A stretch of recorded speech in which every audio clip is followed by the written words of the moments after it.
நினைத்து பார்க்க முடியாத அளவுக்கு வாழ்வில் அதிசயம் நடக்க வேண்டுமென்றால் பொறுமை காப்பது மிக மிக அவசியம். வாழ்க்கையில் எதை வெல்லவும் நம்மிடம் இருக்கும் மிகப்பெரிய ஆயுதம் பொறுமைதான். ஆனால் மிக கவனமாக அதை பாதுகாக்க வேண்டும். ஏனென்றால் அந்த பொறுமையை சோதனை செய்து உடைக்க இங்கு நிறைய பேர் காத்து கொண்டுதான் இருக்கிறார்கள். பொறுமையை இழக்க செய்ய என்ன செய்யலாம் என்பதை சிந்தித்துக் கொண்டே இருக்கிறார்கள். எனவே கவனமாக இரு, பொறுமையாக இரு. உனக்கான அதிசயம் நிச்சயமாக உன் வாழ்வில் நடக்கும். நிச்சயம் ஒரு நாள் உனக்கான வெற்றி உன்னை வந்து சேரும். உனக்கான வெற்றியை நான் உனக்கு பரிசாக அளிப்பேன். இது உன் சாயப்பா உனக்காகவே செய்து கொடுக்கும் சத்திய வாக்கேதான். என்னுடைய ஆராத்தியை நம்பிக்கையோடு தொட்டு உன் கண்களில் ஒற்றிக்கொள். உன் வாழ்விற்கான புது தெம்பு உன் மனதில் பிறக்கும். என்னுடைய சக்தியால் உன்னுடைய மிகப்பெரிய ஆசை உனக்கு ஈடேறும். நான் அதை ஈடேற்றி காட்டுவேன். சாயிநாதரே, நான் உங்களை வணங்கிக் கொண்டுதான் இருக்கிறேன். என்னுடைய பிரார்த்தனைகள் அனைத்தையும் உங்கள் காலடியில் சமர்ப்பித்து கொண்டுதான் இருக்கிறேன். என்னுடைய முழு எண்ணமும் உங்கள் மீதுதான் இருக்கிறது. ஆனால் என் வாழ்க்கையில் எந்த கஷ்டமும் தீர்ந்த பாடும் இல்லை. என் வாழ்க்கையில் எந்த மாற்றங்களும் நிகழ்ந்த பாடும் இல்லை. என் வாழ்க்கை மிக மோசமான பாதையில் பயணித்து கொண்டிருக்கிறது என்பதை நான் உணர்ந்து கொண்டிருக்கிறேன். என் வாழ்க்கையில் மட்டும் ஏன் இவ்வளவு சோதனைகள் வந்து கொண்டிருக்கிறது? நான் என்னதான் அப்படி பாவம் செய்தேன் என்றுதானே உன்னுடைய கேள்வியாக இருக்கிறது. என்ன செய்வது என்று எனக்கு எதுவுமே தெரியவில்லை. சில சமயங்களில் மனவேதனையாலும் மனக்குழப்பங்களாலும் நான் உறைந்து போய் நிற்பது போல ஒரு தோற்றத்தோடு இருக்கிறேனே. இதற்கு ஒரு முடிவே இல்லையா சாயிநாதரே? என்றாவது என்றைக்காவது இன்றோ அல்லது நாளையோ எப்படியாவது என்னை காப்பாற்றி விடுவீர்கள் என்று நான் நம்பிக்கையுடன், உங்கள் மீது முழு நம்பிக்கையோடு என்னுடைய முடிவை நான் தள்ளி போட்டு கொண்டே இருக்கிறேன். ஆனால் இன்று வரை இந்த நொடி முதல் எந்த முடிவும் எந்த மாற்றமும் எனக்கு கிடைக்கவும் இல்லை, நடக்கவும் இல்லை. என் அன்பு பிள்ளையே, முதலில் ஒன்றை தெளிவாக புரிந்து கொள். முதலில் உன் மீது உனக்கு நம்பிக்கை எவ்வளவு அதிகமாக இருக்கிறதோ அதன் பொருட்டுதான் உன்னுடைய பலனும் உனக்கு கிடைக்கும். நீ உன்னை அதிகமாக நம்பினால் அதற்கேற்றாற்போல் அதற்கான பலனும் மிக அதிகமாகவே இருக்கும். நீ நினைத்ததெல்லாம் நடக்கும், நீ கேட்டதெல்லாம் கிடைக்கும், நீ விருப்பப்பட்டது எல்லாமே உனக்கு ஈடேறும். அதை மட்டும் எப்பொழுதும் நினைவில் வைத்துக்கொள். நீ செய்த பாவ புண்ணிய கணக்குப்படி அதன்படிதான் உன்னுடைய கர்மாவை நீ உன் வாழ்க்கையில் அனுமதித்திருக்கிறாய். அதனால் அந்த கர்மாவினால் நீ இப்பொழுது உன் வாழ்க்கையில் ஏற்பட்டிருக்கும் கஷ்டங்களை தாங்க முடியாமல், பொறுத்து கொள்ள முடியாமல் மனவேதனையில் இருக்கிறாய். தவித்து கொண்டும் புலம்பிக் கொண்டும் கண்ணீர் சிந்திக் கொண்டும் இருக்கிறாய். ஆனால் ஒன்றை நன்றாக புரிந்து கொள். உன் துயரத்தின் பெரும் பகுதியை என்னுடைய பிள்ளைக்காக நான் அனுபவித்துக் கொண்டிருக்கிறேன். மனதை முதலில் வெறுமையாக வைத்துக்கொள், நிதானமாக வைத்துக்கொள். எந்த ஒரு நிகழ்வுகளையும் உன் மனதிற்குள் அனுமதிக்காதே. தேவையில்லாத சிந்தனைகளை உன் மனதில் இனி எழுத்த வேண்டிய தேவையே இல்லை, அவசியமும் இல்லை. உன்னுடைய இந்த நிலைமை வெகு விரைவில் மாறி உனக்கான வெற்றி உன்னை தேடி வரும். உனக்கான நேரம் கூடியிருக்கிறது. நம்ப முடியாத அற்புதத்தை உன் வாழ்க்கையில் நீ காணப்போகிறாய். உன் வாழ்க்கையில் நிகழத்தான் போகிறது அந்த நம்ப முடியாத திருப்பம். நான் கூறுவது எதுவுமே உன் வாழ்க்கையில் நடக்காமல் இருக்காது. நான் கூறுவது அனைத்தும் சத்திய வாக்கேதான். உன்னுடைய அன்பு, உன்னுடைய நல்ல எண்ணம் இவை தெரியாமல் இருக்கும் இந்த உலகத்தில், இவை புரிந்து கொள்ளாமல் இருக்கும் உன்னை சுற்றி இருப்பவர்களிடம் அகப்பட்டு மாட்டிக்கொண்டிருப்பது போல புலம்பி தவித்து கொண்டிருக்கிறாய். கவலையே வேண்டாம் என் குழந்தா. நான் உன்னோடு இருக்கிறேன். உனக்கு தேவையானது அனைத்தையும் யோசித்து யோசித்து அதன்படி நான் செய்து கொண்டுதான் இருக்கிறேன். உன்னுடைய உள்ளத்தில் என்னதான் குழப்பம் வந்தாலும், என்னதான் சோதனைகள் உன்னை சூழ்ந்தாலும், உன்னுள் நான் இருக்கிறேன் என்பதை மட்டும் நினைவில் வைத்துக்கொள். உன்னில் இருக்கும் என்னிடம் உன்னால் முடிந்தவரை பேசி பழகு. நம்பிக்கையோடு உன் மனதை வைத்துக்கொள். நேர்மறை எண்ணங்களை உன் மனதில் வைத்துக்கொள். தேவையில்லாத சிந்தனைகளை மனதில் நினைப்பதை அறவே விட்டுவிடு. உன்னுடைய மனக்குழப்பமெல்லாம் தீரும் காலம் இப்பொழுது வந்திருக்கிறது. அதற்கான நேரமெல்லாம் கூடி வந்திருக்கிறது. நான் இருக்கிறேன். உன் கற்பனைக்கு எட்டாத உருவமாகவோ, உன் கண்ணுக்கு தெரியாத சூட்சும ரூபமாகவோ இதை அறிந்து கொண்ட நீ அதிர்ஷ்டசாலிதானே. குழந்தா, உன் வாழ்க்கையில் ஒரு மாற்றம் உண்டாகப் போகிறது. இதை கேட்கும் நொடியே அந்த மாற்றத்தை நீ கண்கூடாக உணர்வாய். பல நாள் கஷ்டத்திற்கும் வேதனைக்கும் ஒரு பலன் வரப்போகிறது. உனக்கு வரும் கஷ்டங்கள் எல்லாம் உன்னை தாழ்த்ததான் என்று நீ நினைத்து கொண்டிருக்கிறாய். தவறாக நினைத்து கொண்டிருக்கிறாய். ஆனால் உண்மையில் அது உன்னை தாழ்த்துவதற்காக வருவதில்லை குழந்தா. உன்னை அடுத்த கட்டத்திற்கு மேம்படுத்தத்தான் அந்த கஷ்டம் உனக்கு வருகிறது என்பதை தெளிவாக தெரிந்து கொள். குழந்தா, உனக்கு ஒரு விஷயம் தாமதமாக நடக்கிறது என்றால் அது உனக்கு நிறைவான விஷயமாக ஆகப்போகிறது என்றுதான் அர்த்தம்.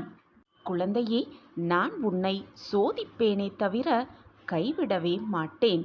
சோதனை கூட உன்னையே உனக்கு புரிய வைக்க, உன் வாழ்க்கையை உனக்கு புரிய வைக்க, உனக்கு கிடைத்திருக்கும் இந்த வாழ்க்கையை எப்படி வாழ வேண்டும் என்பதை உனக்கு உணர்த்ததான் அந்த சோதனைகளை நான் ஏற்படுத்தி கொண்டிருக்கிறேன் என்பதை புரிந்து கொள்.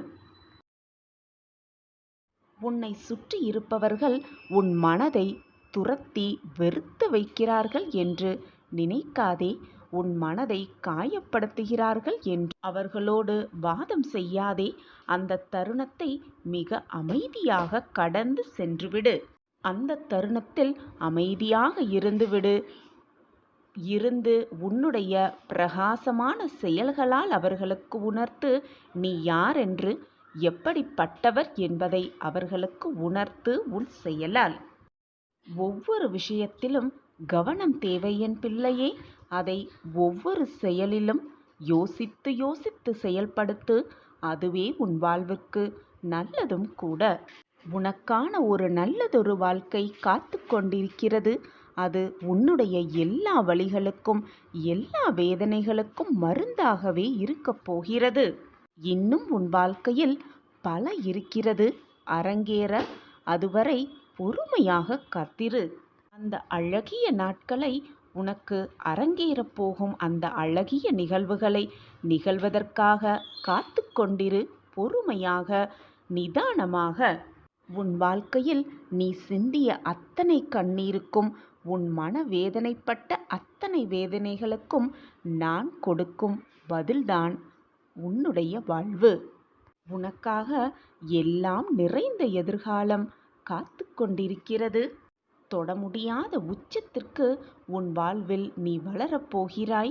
சிரித்த முகத்தோடு எது நடந்தாலும் புன்னகையை மட்டும் மறந்து விடாமல் நிதானமாக நிம்மதியாக காத்து கொண்டே இரு. உன்னையையும் உன் வாழ்க்கையையும் நிறைவுடையதாய் மாற்ற வேண்டிய பொறுப்பு உன் சாயப்பாவுடையது. எனவே எதற்கும் கலங்காதே, நான் இருக்கிறேன். நீ எதிர்பாராத ஒரு உதவி உன்னை சேர்ந்து வரப்போகிறது. உன்னையே சேர வரப்போகிறது. முழுவதுமாக கேள். என்னுடைய ஆசிர்வாதத்தை முழுவதுமாக பெற்றுக்கொள். உன்னுடைய சுமையையெல்லாம் நான் இறக்கி வைக்கப் போகிறேன். என்னுடைய எல்லா கதவுகளும் அடைப்பட்டு கிடக்கிறதே, நான் என் வாழ்க்கையில் எப்படி மீள்வேன் என்றுதானே கேட்கிறாய்? உன் வாழ்க்கையில் ஒரு கதவு மூடப்பட்டால் அதைவிட சிறந்த கதவு திறக்கும் என்பதை தீர்க்கமாக நம்பு.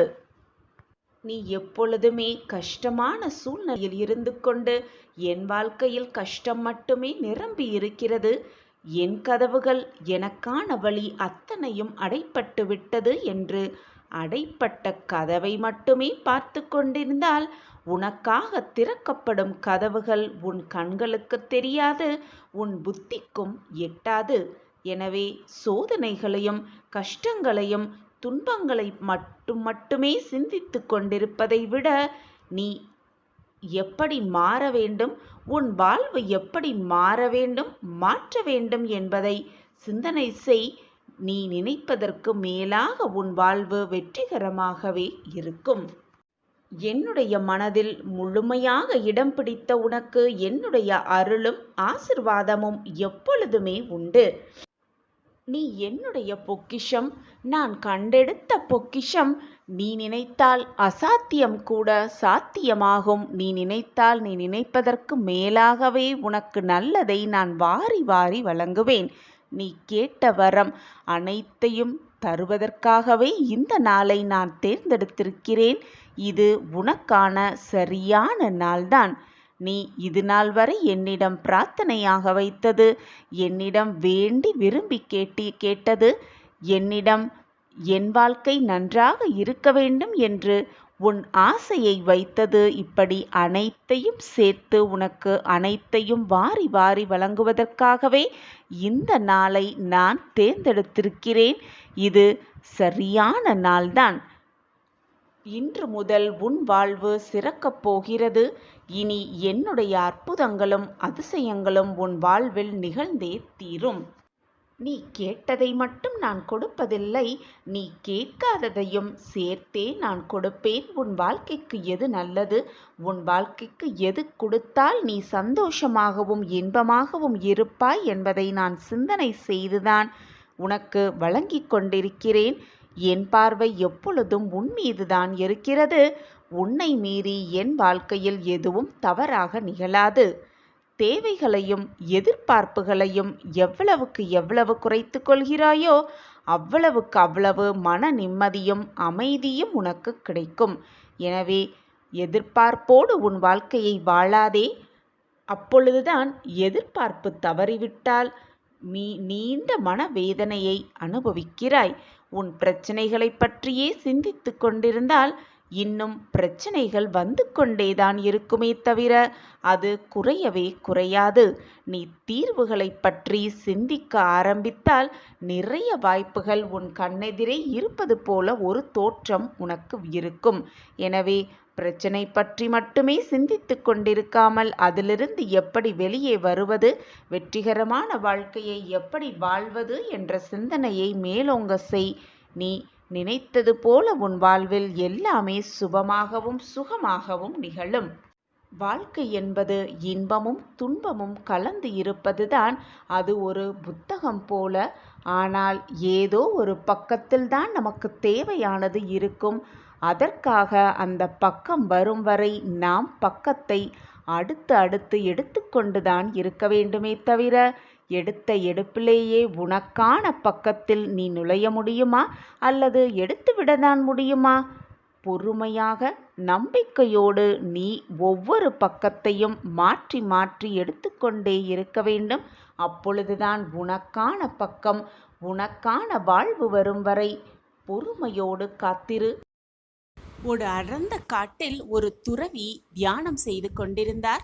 அந்த வழியாக ஒரு மாடு மேய்ப்பவர் வந்து கொண்டிருந்தார். துறவி ஆழ்ந்த தியானத்தில் இருப்பதால் சற்று நேரம் பொறுத்திருந்து துறவியை பார்க்கலாம் என்ற எண்ணத்தோடு பொறுமையாக காத்திருந்தார். ஆனால் நெடுநேரமாகியும் அந்த துறவி கண் விழிக்கவே இல்லை.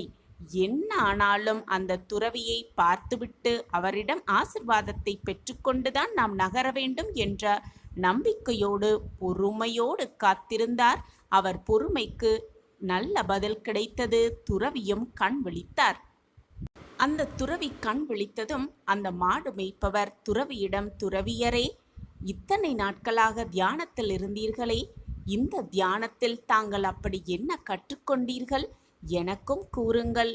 உங்களுடைய ஆசிர்வாதத்தோடு நானும் அதை கேட்டுக்கொள்கிறேன் என்று பணிவன்போடு அந்த துறவியை பார்த்து கேட்டார் அந்த மாடு மேய்ப்பவர்.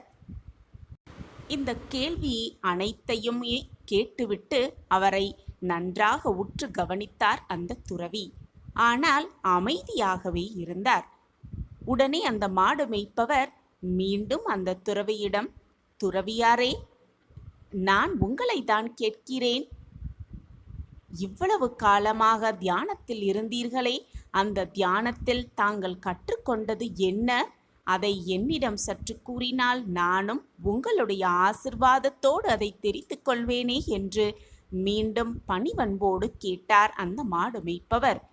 மீண்டும் அந்த துறவி மௌனமாகவே பதிலாகவே கொடுத்தார். மீண்டும் சிறிது நேரத்திற்கு பிறகு மீண்டும் பணிவன்போடு, துறவியரே, இந்த தியானத்தில் தாங்கள் கற்றுக்கொண்டது என்ன? உங்களுடைய ஆசிர்வாதத்தை எனக்கு தருவீர்களா என்று கேட்டார் அந்த மாடு மேய்ப்பவர். மீண்டும் அதே மௌனத்தை பதிலாக கொடுத்தார் அந்த துறவி. இப்பொழுது மாடு மேய்ப்பவர்களுக்கு கோபம் வந்துவிட்டது. உடனே துறவியை பார்த்து, துறவியே, நான் உங்களிடம் கேட்டுக்கொண்டே இருக்கிறேன். உங்களுக்கு காதில் விழவே இல்லையா? தங்களுக்கு காது என்ன செவிடா?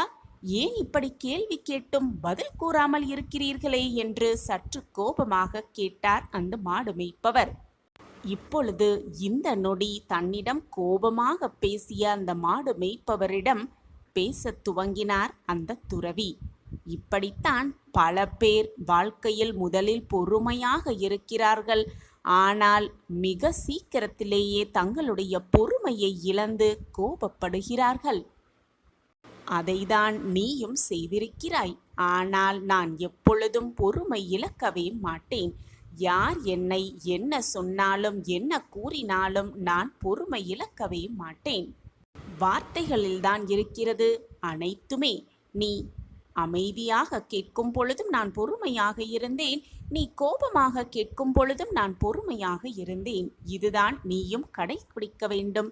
போ, உன் வாழ்க்கையில் நான் தியானத்தில் கற்றுக்கொண்டது இதுதான். எப்பொழுதும் பொறுமையை கடைபிடிக்க வேண்டும். என்ன சூழ்நிலை வந்தாலும் பொறுமையை மட்டுமே கடைபிடிக்க வேண்டும் என்பதை தான் நான் கற்றுக்கொண்டேன். அதை தான் நான் உனக்கும் சொல்கிறேன். எப்பொழுதும் எது நடந்தாலும் என்னதான் நிகழ்ந்தாலும் பொறுமையை மட்டும் இழந்து விடாதே. பொறுமையாக இரு. உனக்கான வெற்றி நிச்சயமாக அதிசயமாகவே உன்னிடம் வந்து சேரும் என்று கூறினாராம் அந்த துறவி. பொறுமையாக இருப்பவர்களிடத்தில் எந்த விதத்திலும் எந்த பாதிப்பும் ஏற்படாது. எனவே நீயும் பொறுமையை கடைப்பிடி. உன் வாழ்க்கை சிறப்பானதாகவே இருக்கும். அதிசயம் நிறைந்ததாகவே இருக்கும். இதை உனக்கு உணர்த்துவதற்காகவே நான் கற்றுக்கொண்ட பாடத்தை உனக்கு செயல் மூலமாக உணர்த்துவதற்காகவே நீ 3 முறை கேள்வி கேட்டும் நான் அமைதியாக இருந்தேன். உன் பொறுமையை சோதித்து பார்த்தேன். ஆனால் என்னை மன்னித்து விடு என்று கூறினாராம் அந்த துறவி. நாமும் இதே போலத்தான் எல்லா விஷயங்களிலும் முதலில் பொறுமையாக இருக்கிறோம். காலம் கடக்க கடக்க எதுவுமே நடக்கவில்லை, எதுவுமே மாறவில்லை என்ற சூழ்நிலை வரும் பொழுது நம் பொறுமையை இழந்து வேதனையாக்கி மனவேதனையில் தவித்து கொண்டு நம்மையும் வேதனைப்படுத்தி கொண்டு நம்மை சுற்றி இருப்பவர்களையும் வேதனைக்கு ஆளாக்கி கொண்டிருக்கிறோம். எப்பொழுதுமே எது நடந்தாலும் என்ன நிகழவில்லை என்றாலும் நடக்கவே இல்லை என்றாலும் பொறுமையை மட்டும் இழந்து விடாமல் நமக்கானது நிச்சயமாக நம்மிடம் வந்து சேரும். நமக்கு என்று எழுதப்பட்டது நம்மிடம் வந்து சேரும் வரை பொறுமையாக காத்திருப்பதை தவிர நமக்கு வேறு வழியே அல்ல என்பதை முதலில் தெளிவாக புரிந்து கொள்ள வேண்டும். நாம் பொறுமை இழந்து கோவப்படுவதாலோ வேதனைப்படுவதாலோ வருத்தப்படுவதாலோ கண்ணை சிந்துவதாலோ எதுவுமே நிகழப்போவதில்லை. நம்மிடம் வந்து எதுவுமே சேரப்போவதும் அல்ல. நமக்கு என்று எழுதப்பட்டது நம்மிடம் வந்து சேரும் வரை நாம் பொறுமையை கடைப்பிடித்துதான் ஆக வேண்டும். அதுதான் வாழ்க்கையின் நியதியும் கூட. பொறுமையாக இருக்கலாம், பொறுமையாக காத்திருக்கலாம்.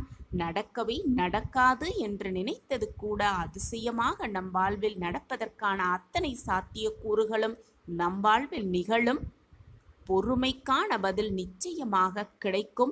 பொறுமைக்கான பரிசு நிச்சயமாக நம் வாழ்வில் அரங்கேறும் என்ற நம்பிக்கையோடு இருக்கலாம். சாயப்பாயிருக்க நமக்கு ஏன் மனக்கவலை?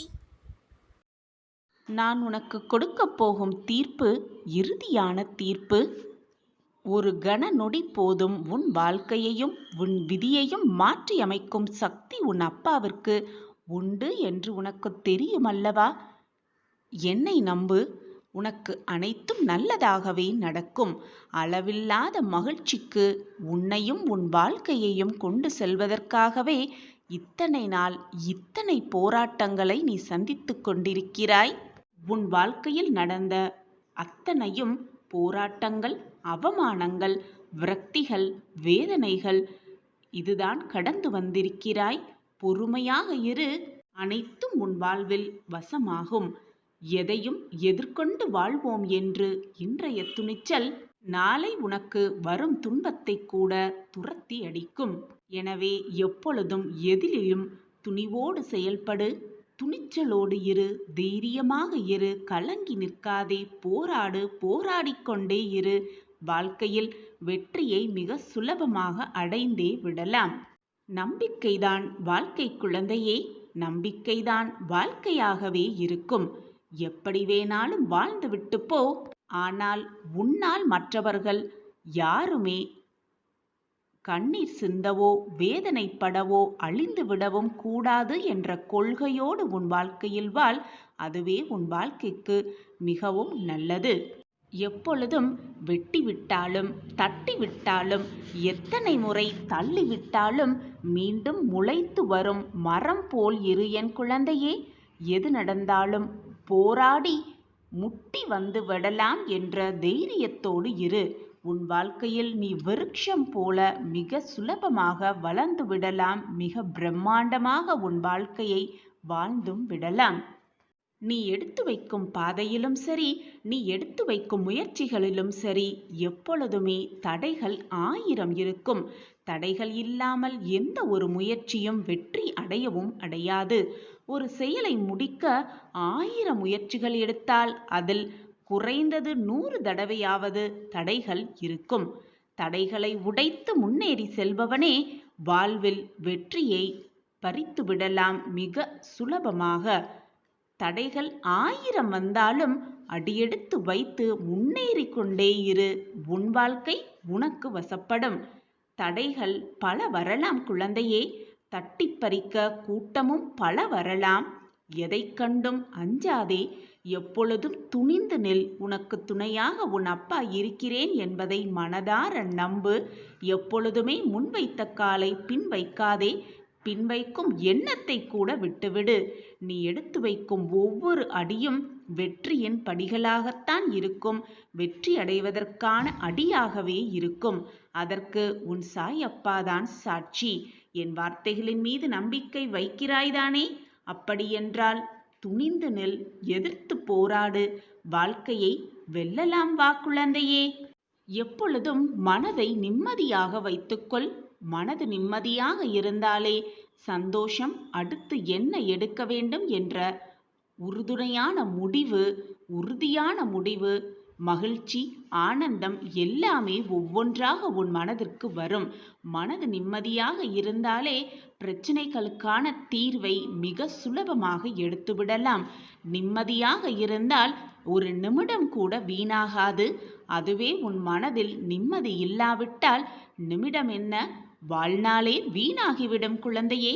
எனவே எது நடந்தாலும், என்ன நடந்தாலும், எப்படித்தான் நடந்தாலும் உன் மனது எப்பொழுதும் நிம்மதியாக வைத்துக்கொள். ஏனென்றால் நடப்பது நடந்தேதான் தீரும். நீ வேதனைப்படுவதாலோ, சோதனைப்படுவதாலோ, சோகப்படுவதாலோ, கண்ணீர் சிந்துவதாலோ எதுவுமே மாறப்போவதில்லை. ஏற்கனவே எல்லாமே தீர்மானிக்கப்பட்டவைதான். நீ நினைத்தாலோ யார் நினைத்தாலும் எதையுமே மாற்ற இயலாது, மாற்றவும் முடியாது. என் அன்பு பிரியமே, வெற்றியாளரின் பாதையில் சென்று விரைவில் வெற்றி அடைவதைக் காட்டிலும் உனக்கான ஒரு தனியான பாதையை உருவாக்கு. அதில் நம்பிக்கையோடு பயணப்பட்டு கொண்டே இரு. நிச்சயமாக வெற்றி உன் வசமே. உன் வழியில் உன்னை பின்பற்றி வர பலர் காத்துதான் கிடக்கிறார்கள். உனக்கு 8 திக்கிலும் முன்னேயும் பின்னேயும், உனக்கு முன்னால் உனக்கு வழிகாட்டியாகவும் பின்னால் உனக்கு பாதுகாவலனாகவும் அனைத்து திசைகளிலும் உன் சாயப்பாவும் உன் கூடவே வந்து கொண்டிருக்கிறேன் என்பதை மறந்து விடாதே. உன் வழியில் உன்னை பின்பற்ற பல பேர் காத்து கொண்டிருக்கிறார்கள். அந்த நேரத்தையும் நான் உனக்காக உருவாக்குவேன். உன்னை கீழ்த்தனமாக பேசியவர்கள், நீ வேண்டாம் என்று உன்னுடைய அன்பை உதறி சென்றவர்கள், உன்னை ஏளனமாக பார்த்தவர்களுக்கு முன்னால் உன்னை கோபுரத்தின் உச்சியில் உட்கார வைப்பேன். உன் வழியை பின்பற்ற 1000 பேர் அந்த உன்னை ஏளனப்படுத்தினவர்கள் அனைவரையும் உன் பின்னால் வரவைப்பேன். உன் சாயிநாதர். இது உன் சாயப்பாவின் சத்திய வாக்கேதான். என் வாக்கு என்றுமே பொய்யாகாது. என்னை நம்பியவர்களை நான் எப்பொழுதும் விட்டு கொடுத்ததும் இல்லை, அவர்களை விட்டு சென்றதும் இல்லை. உன் சாயப்பாவை விட்டு விலகி போகும்படி நான் யாருக்கும் அறிவுறுத்தியதே இல்லை. எனவே போராடிக்கொண்டே இரு, நகர்ந்து கொண்டே இரு. பாதைகளில் 1000 தடைகள் இருந்தாலும் அதை தகர்த்து விட்டுதான் செல்ல வேண்டும் என்றில்லை குழந்தையே. தவிர்த்து விட்டும் செல்லலாம். எறும்பை போல் இரு. 1000 தடைகள் வந்தாலும் அதை முயற்சி செய்து கொண்டு தகர்த்து கொண்டே இரு. தவிர்த்து விட்டும் செல்லலாம். சில நேரம் சென்று வெற்றி என்னும் இலக்கை நிச்சயமாக எட்டி பிடிக்கலாம். உனக்கு துணையாக நான் இருக்கும் பொழுது எதற்காக உனக்கு இந்த மனக்கவலையும் சோதனையும் சோகமும்? நல்லது கெட்டது என்பது எதிலும் உண்டு என் குழந்தையே. நீ அதை எப்படி பார்க்கிறாய் என்பதை பொறுத்துதான் அது உனக்கு நல்லதாக இருக்கும் கெட்டதாக இருக்கும் என்பதை அதுவே முடிவு செய்யும். பார்க்கிற பார்வையில்தான் இருக்கிறது அனைத்தும். உன் மனதில் என்ன எண்ணம் தோன்றுகிறதோ அந்த எண்ணத்தை பொறுத்துதான் அனைத்துமே அமையும்.